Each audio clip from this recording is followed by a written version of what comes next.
நான் பட்டுக்கோட்டையிலேருந்து வர்றேன். பேர் ராஜா. இந்து மதத்தைச் சேர்ந்தவன். முஸ்லீம்களை பொறுத்த வரைக்கும்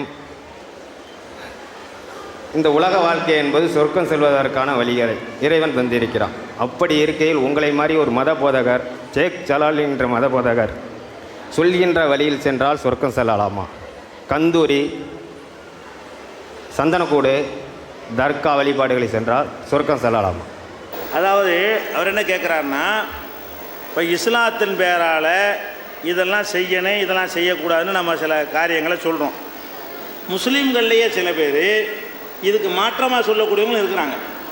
உதாரணமாக நம்ம தர்கா இல்லைன்னு சொல்கிறோம், தர்கா இருக்குது, தர்காவுக்கு போகணும் என்று சொல்லக்கூடியவர்களும் முஸ்லீம்லே சில பேர் மத குருமார்கள் இருக்கிறார்கள்.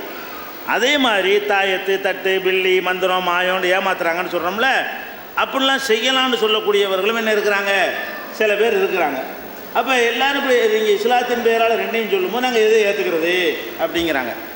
எதை ஏற்றுக்கிறதுன்னு கேட்டால், எது குர்ஆனுக்கு நெருக்கமாக இருக்கிறதோ, எது அறிவுக்கு நெருக்கமாக இருக்கிறதோ அதை என்ன செய்யணும், ஏற்றுக்கொள்ள வேண்டும்.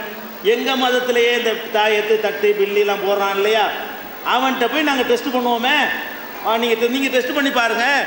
தாயத்து போடுறீங்களப்பா, தாயத்து போட பணக்காரன் ஆக்கிடுவீல்ல, நீ உனக்கு ஒரு பெரிய தாயத்தை போட்டு நீ பணக்காரனாகி காட்டு. முதல்ல நீனே எங்கள்கிட்ட கையேந்திக்கிட்டு இருக்கிற, அப்புறம்டா எங்களை பணக்கார கேட்கலாமா இல்லையா? இது யார் சொல்கிறது சரிங்கிறத கண்டுபிடிக்கிற பெரிய கஷ்டமா? செத்து போன இடத்த பொதிச்சு வச்சுக்கிட்டு அங்கே கும்பிட்றீங்கள. இப்போ செத்து போன நோண்டுவோம், ஏதாவது இருக்கான்னு பார்ப்போம், அவர் எந்திரிச்சு சொல்லட்டும் பார்ப்போம்னு கேளுங்க. உண்மை தெரிஞ்சு வருமா இல்லையா? செத்து போனால போச்சு வச்சுருக்குது. செத்து போன ஆளுக்கு ஒரு சக்தியும் இல்லைங்கிறோம், அவர் சக்தி இருக்குங்கிறாரு. இருக்குன்னா என்ன செய்யணும், நிரூபிச்சு காட்டு. செத்து போனால் உள்ள சக்தியோடு தானே இருக்காரு, தோண்டிடுவோம் இடத்த, உள்ளே என்ன இருக்குன்னு பார்ப்போம். அப்போ மாட்டேங்கிறாரு. அப்போ விளங்கி போச்சா இல்லையா? செத்து போன ஆளுக்கு சக்தி இருந்தால் சக்தி உள்ள ஆளை ஏன் கொண்டு புதைச்ச, பேசாமல் பூமிக்கு மேலே போட்டு வச்சுருக்க வேண்டியதானே. அவரை கொண்டு புதைச்சதை என்னத்தை காட்டுது, வச்சா நாரி போயிருந்து தான் புதைச்சிருக்கிற, பூமிக்கு மேலே வச்சா நாத்தம் எடுத்து போயிடுறேன், பொண்டாட்டி பிள்ளைலாம் வீட்டில் குடியிருக்க முடியாது, அப்படி தானே கொண்டு போய் புதைச்சிங்க. அப்புறம் என்ன போட்டு என்னமோ இருக்குன்னு சொல்கிற. இப்படி கேளுங்களேன். நீங்கள் முஸ்லீமாக இருக்கட்டும், வேறு யாராவே இருக்கட்டும், முரண்பட்ட ரெண்டு சொன்னார்களே, ஆனால் அது சரியானதை கண்டுபிடிக்க இயலுமா இயலாதான்? கொஞ்சம் கேர்ஃபுல்லாக இருந்தால், கொஞ்சம் கவனமாக இருந்தால் நம்ம கண்டுபிடிச்சிடலாமே. அவன் சம்பாதிக்கிறதுக்கு சொல்கிறான், எதுக்கு தாயத்து போடுறவன், தட்டு போடுறவன், இப்படி மக்களை ஏமாத்துறவன், இதையெல்லாம் சரின்னு சொன்னால் தான் மக்கள் நம்புவாங்க. நம்புனா தான் காணிக்க கிடைக்கும். அதுக்காக வேண்டி அவன் சொல்கிறானே தவிர அதில் நிஜம் இருக்குதா? தாயத்துங்கிற நம்முடைய வாழ்க்கையை மாற்றிடுமா, தட்டுங்கிற நம்முடைய வாழ்க்கையை மாற்றிடுமா, இந்த மாய மந்திரத்தின் மூலமாக ஏதாவது கை காலை ஒருத்தனை முடக்க இயலுமா?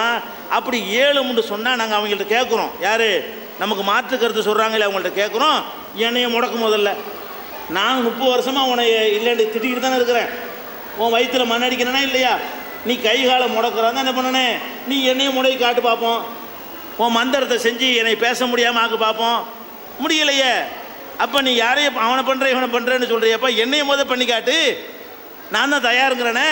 வேறு வேணுமா வேர்வை தர்றேன், முடி வேணும்னா முடி தர்றேன், காலடி மண் வேணும்னா மண்ணு ஏதாவது வேணும்பாங்க. செய்கிறதா இருந்தால் ஏதாவது வேணுமா, வா தர்றேன். என்ன வேணும் எனக்கு தெரியாமல் எடுக்க வேணாம். காலடி மண்ணா ஒரு மிதிச்சு ஒரு மூட்டையே மண் தர்றேன், எடுத்துகிட்டு போ, என்ன வேணாலும் செய்ய பார்ப்போம்.